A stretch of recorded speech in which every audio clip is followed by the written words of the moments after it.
Me mama kwa about the back KODIE TV. Dia me just so ye impress am nya me wa. Juma dia de brem ye friend Dawubo. Me ka Dawubo ano waje me so se me ye nte wonka. Na enne me saka opani a friend Dr. REV.AGYEI KODIE. I stand to be corrected. Ye bidin komafa Excellence Awards and our face so KODIE Media Institutes eyo ono na ye general overseer enti me nchen ho no mekọ ne nchen rev unu aba ma akwa aba mejozo fie bokode obade adawo na nso e amiadom obade ase ata read ya no ara ma mechire right mpajo mate and Oliver Kuludi na se Oliver na ya pimpam ta no me akra mate rev meso de yegumunie na ye no ba betwetwe nkomo kakra okay afa adwumade bia ade aba ye friend KODIE Excellence Awards sure ne di kan no ye kan REV.AGYEI KODIE a oye hwan okay ba me na ase na menchia watifo ni wahwefo nyina ka se REV.AGYEI KODIE a me CEO ma KODIE groups of companies and a director ma KODIE Excellence Awards and so for pani ameda Christ Paradise Church ano me aso ni grandmaster ma African Lodge today African Child ano entino meka se me no rev unyuma dos wasu wini o wate ya hu mi achide wana memmo ya ncha hu no se na ba bedi nkomo afa KODIE Excellence Award okay ti e ka KODIE Excellence Award kra chirem kakra mai me da se ma me nche tiefu biem ni wahwefo ye ka se KODIE Excellence Awards a ya awards so no nko a aba Ghana ha ebinni Ghana ha kura binni ba bia ya awards we no ye ntoaba nemum ye de boa timamufo wona wo ye adwumapa ahemfo police fo asofo ye na mo oye sunsunsem ankwankwa oye adwuma a school private schools ni government schools o mbo mo modern wona oton niam odwom a odi no credit ton niam ni nyina yesma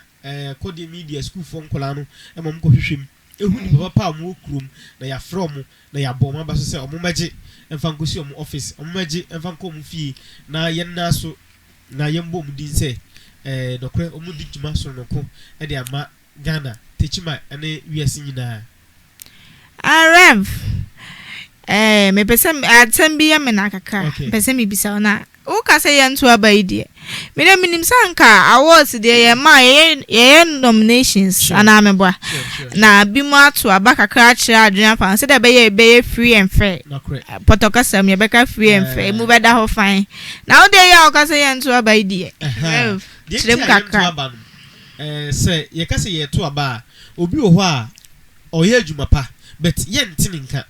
ye hu se o ye adwumapa because adwumapa o ye no oniska or the baby ye nomini or fa form or the beto aba voting near the ade but still o ye adwumapa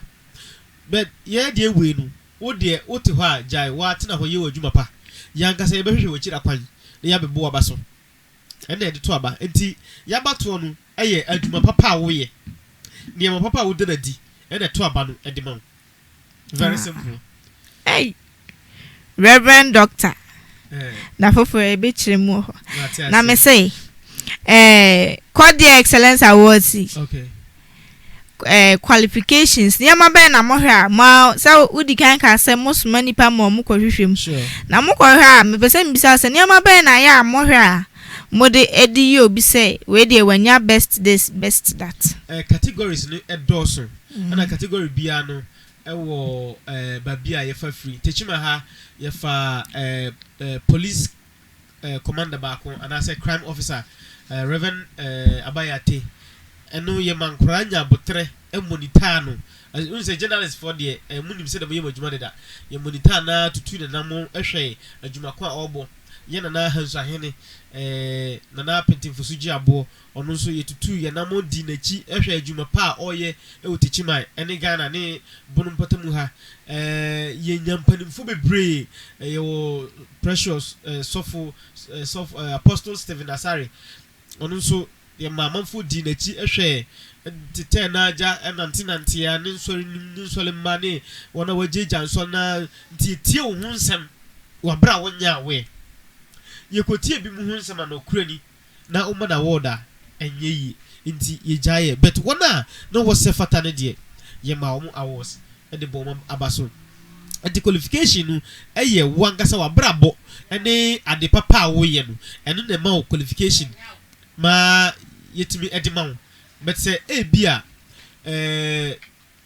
wo mbo bra papa na adwuma wo ye no sabi enkoso ye emfa ma wa ana wo ndesu bampa dia nya de say ubenya award bia afi KODIE excellence awards how say ye pay the pabodefo atu omo ase to be a bo na the homodin say obetu the pabodefo ase but KODIE media na say KODIE groups of companies ye hwe say wona wo ye papa no ye promote yomu awo sa akwan de so na afoforo so ahwe so e de asua REV de obeso obodu mama mekaka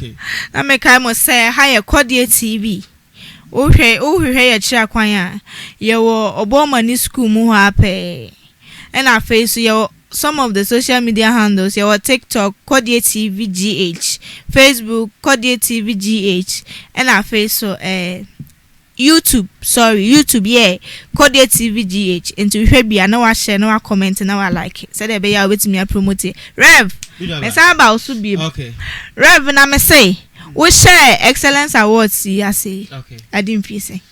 say yakọ round 1 round 2 2025 in the round 3 ya dike akọ first one yakọ second one na no December ya eba so enti December de no abaso de nanso ye wie ade na ye wie say no ye any book to say pamphlet no ade akọ you can say libraries I wo Ghana hey Rev any o adwuma sure obi a woje award ni bibia no ho nsem kakra biography boa ya document everything na ye de akọ you can say babia ye benya books ni bi akenkan ye benya bi ato bookshop ahodo na Rev say de be ko school so ye de be ko schools ama amanfo anya bi atoto anya bi akenkan say de be ya ombehu amanfo a wo di djuma pa say de be ya amanfo so bisu ebehu omo na omasuasua omo ye no de hia mentors bebre nti ya na wa pass me back ai Rev ye ko ye ni mesra pa ba me family ntwam okay pacho me ya djuma pa pacho empress de me ya de Dawubo de me ya de pa meso mom ya shada small mo no me monitor me aya wa so sawa ba hu se me ya djuma Rev ye ko ye ni mate KODIE Media Institute okay meso de makọ media school ni bidie but me pese me de me kwa minim no ebe kasa nti no kam bi kakra fa KODIE Media Institute me da say KODIE Media Institute anya this year na wanya 5 years hey Rev mo sha say ache oh manyaska the club bebru 600 hey and aba bontin as at now ya to ma pete a wonyina ye adwuma e wo radio so any TV so enti ye kasa KODIE Media Institute ayen some free school a ye kire said ye kenkai news ye sports and news casting program sports no de amano no de ani bi ka ho yanga ya no na ya me de o me say no okona nde go eno na ya manage hu ba be sua no bi okay oba hostel ho ubenya ba bia wo bia oba ubenya ba bia da kama and afi so a teacher for so ya de onu so ya award winners oba ombechere wa de kama your practical studio and so the bia wo ho nyame adum na ya bie KODIE online radio no ye hwe say e better better play store any moment from now na bia wo bia no so wanya bi atie na Rev we de mi ntwa no okay ubu boy bi so si program hosting newscasting this one can media law and ethics adan de monya bi o bra ope ba obisia sawo anti ano de enye course gidigidi bia ba bia we fa bia obisia okay ti opa obisia ada you share videography said they edit videos you try you so camera mu you post videos you boost ni ade de nyina you share bi KODIE Media okay yo mate na Rev I Dawubo de say my entonka ti me ka Dawubo ana waje me so my entonka Dawubo my entonka Rev watale no na meka nti say hwehwe KODIE Media Institute a ebe hu mo ye chi akwan wo TECHIMAN Fatini town obo amani school ɛho ɛna yɛkyerɛ kwan ebutu enti wo babi wohwɛ na adoma kyɛde wɔ ne mu sɛ ɔpɛ sɛ ɔbɛyɛ nsɛmtwerɛ adwuma a ɔda wo ma wobɛtumi de naba ɛmfa no babi a wakola ne firi ɔba a obenya hostel ada na wasua adeɛ owia yangasa yedi nachi epe TV station anase FM station the friend attachment no and the back la no moko owia ni FM ni kasa said the beya ombetimi afa no man adwuma na na dey kra no TV no abu ono angasa onya beduna se obeye videography a wangasa ye bie YouTube Facebook TikTok and the ma usua won dey ma kakra busumi nsia no beduru a obewie school na obekọ no ye beja okwan na be graduation no na e bia YouTube ahyase a etua woka ye kyerɛkyerɛ kwan mefa so a obenye sika fu saa ne mane nyinam enti ubakọ de media on to sika ntwere ni nyinam no KODIE media school no registered and the registered general department Rev minchawano pacha me minchawano me pacho mo courses no moye no how many years and I say obi wo ha na onko mpacho obi wo ha na onko school da obi so wo SHS BC certificate holders no omso akonya wo homo mana akonya wo homo obia ye de no ye fa adoma kyede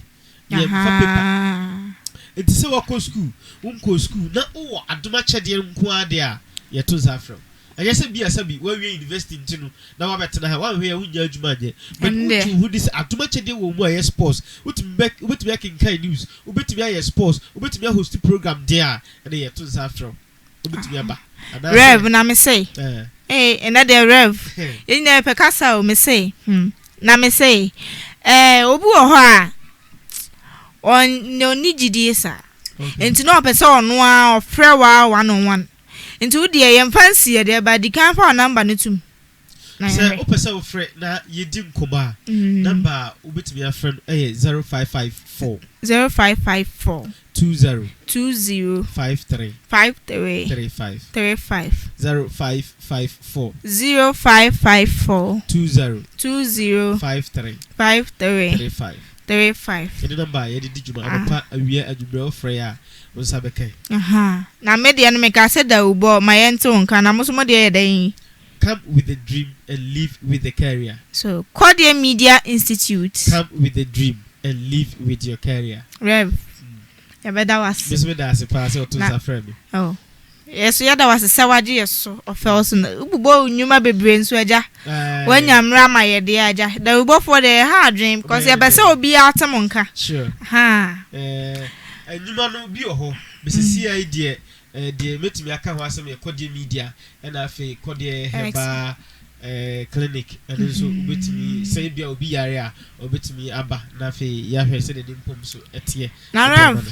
empenifo asesa nkofa yenchi na mbisa mo chira kwan oh ye chira kwan ewo TECHIMAN Fantinu town ode okasa oba obo mani a akola crowd obeba and number ye boy no obetumi afre ofra and also onzabekai babia unya ufu babia obedu TECHIMAN ya yankasa eba befa nti sanfa number no to dwa bia mama ya number no ye 0554 20 53 35 okay ya bada was Rev aha na mreba maye kwan ne yedi Dawubo dwumade no asie na mekai mu say ye